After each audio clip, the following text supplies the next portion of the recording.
Core mechanics are the building blocks of your game. They define what players do and how they interact with your game world. In simple terms, core mechanics are the actions that players perform repeatedly. Whether it's farming in Stardew Valley or solving puzzles in Portal, the core mechanic is what the player will spend most of their time doing. Today, we're going to explore how 5 types of core mechanics shape the gameplay experience and ultimately, how they make a game fun. I'm Nick Latray and welcome back to our game design course. And today we're diving into core mechanics and fun gameplay. Every game has its own unique mechanics, but some core gameplay types make games not only fun but unforgettable. Today we're diving deep into 5 types of core mechanics that truly bring games to life. We'll break them down and show some famous examples, so most importantly, watch until the end so I can give you tips on how you can implement these mechanics in your own games. Let's start with combat mechanics. Combat is at the heart of many popular games, but the best combat mechanics aren't just about action. They're about strategy, variety, and engagement. Call of Duty has mastered fast-paced tactical gunplay. Its success lies in its fluid controls, responsive feedback, and extensive weapon variety. But what really stands out is how every weapon has a specific feel, range, and tactical advantage, giving players countless options. And Hollow Knight blends precision platforming with tight melee combat. Each weapon and move is perfectly calibrated, creating a challenging but rewarding combat system. The combat is designed to force players to balance attacking and evading, turning every enemy encounter into a careful dance. And the combat in Dark Souls is methodical. Timing, patience, and stamina management are key. The weight and feel of each weapon are meticulously crafted, making every swing and dodge feel impactful. So, how do developers create memorable combat mechanics? The key is balance, by offering players a variety of attack options, mixing in strategic elements like weapon range or stamina, and layering feedback like sound cues and animations. You can make combat both engaging and satisfying. Here's my first tip. If you want to create your own combat system, start with small, tight controls. Make sure every weapon or move feels different and gives the player meaningful choices. Test balance constantly, ensuring that players feel both challenged and empowered. Now let's talk about exploration mechanics. Exploration is all about curiosity, discovery, and reward. Great games make players feel like adventurers, discovering hidden treasures or exploring new paths. In The Legend of Zelda: Breath of the Wild, exploration is at the core of the game. You can climb, swim, glide, and walk across the vast open world, with secrets hidden around every corner.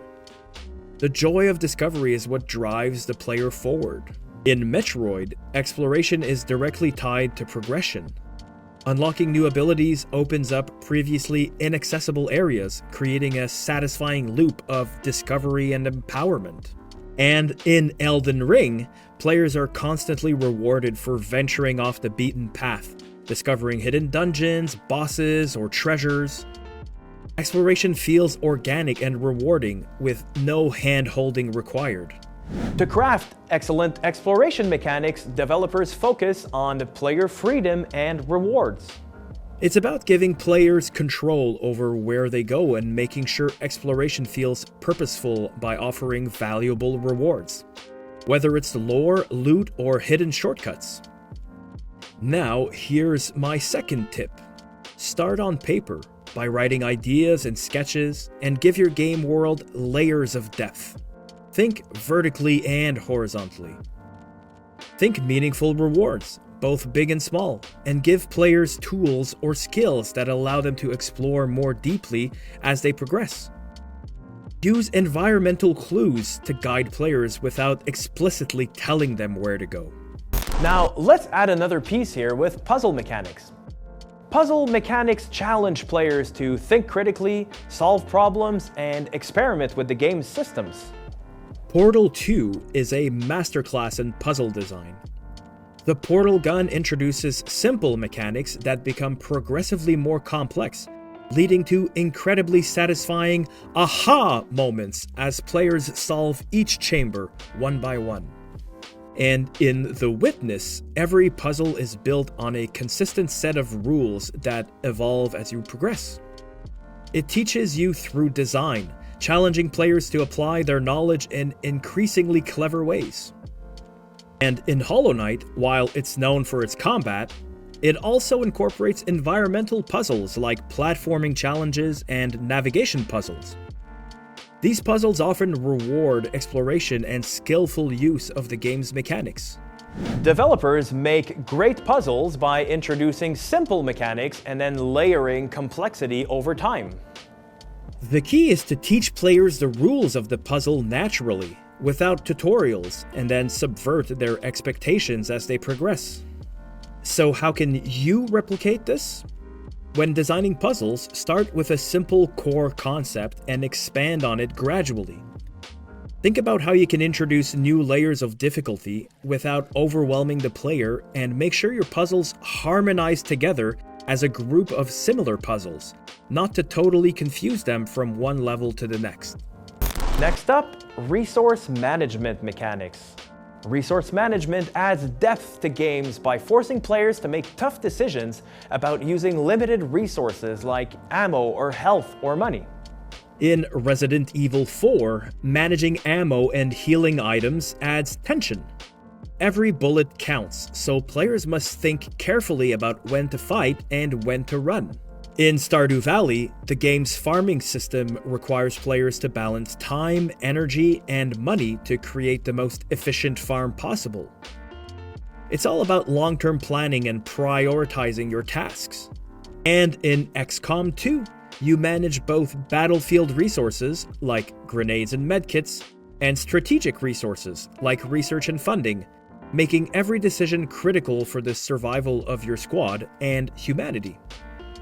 Resource management mechanics work because they introduce scarcity. By limiting a player's access to key resources, you create tension and force strategic decision-making.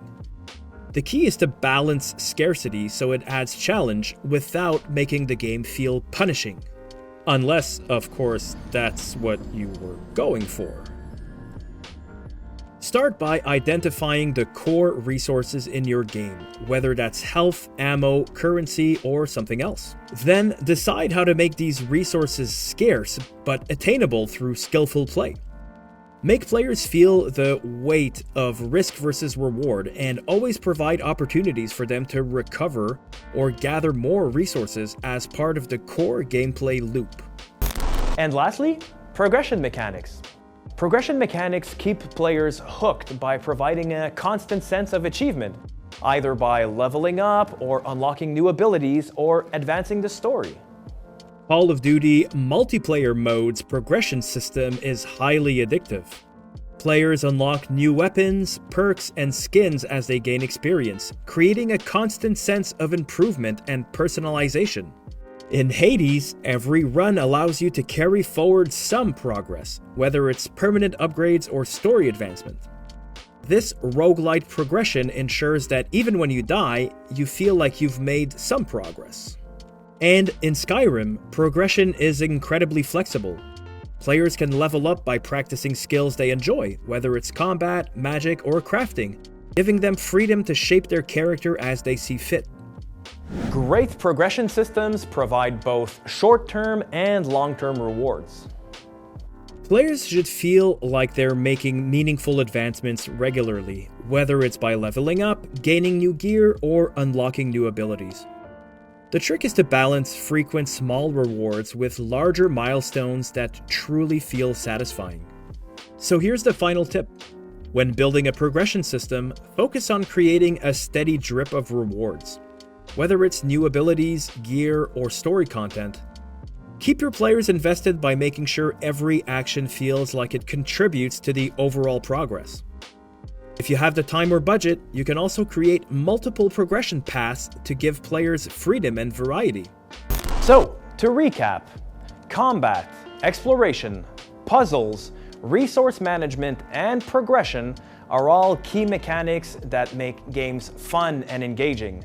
They add depth, challenge, and excitement to games that keeps players coming back for more. As a game designer, it's important to understand how these mechanics work and how to design them in a way that complements your game.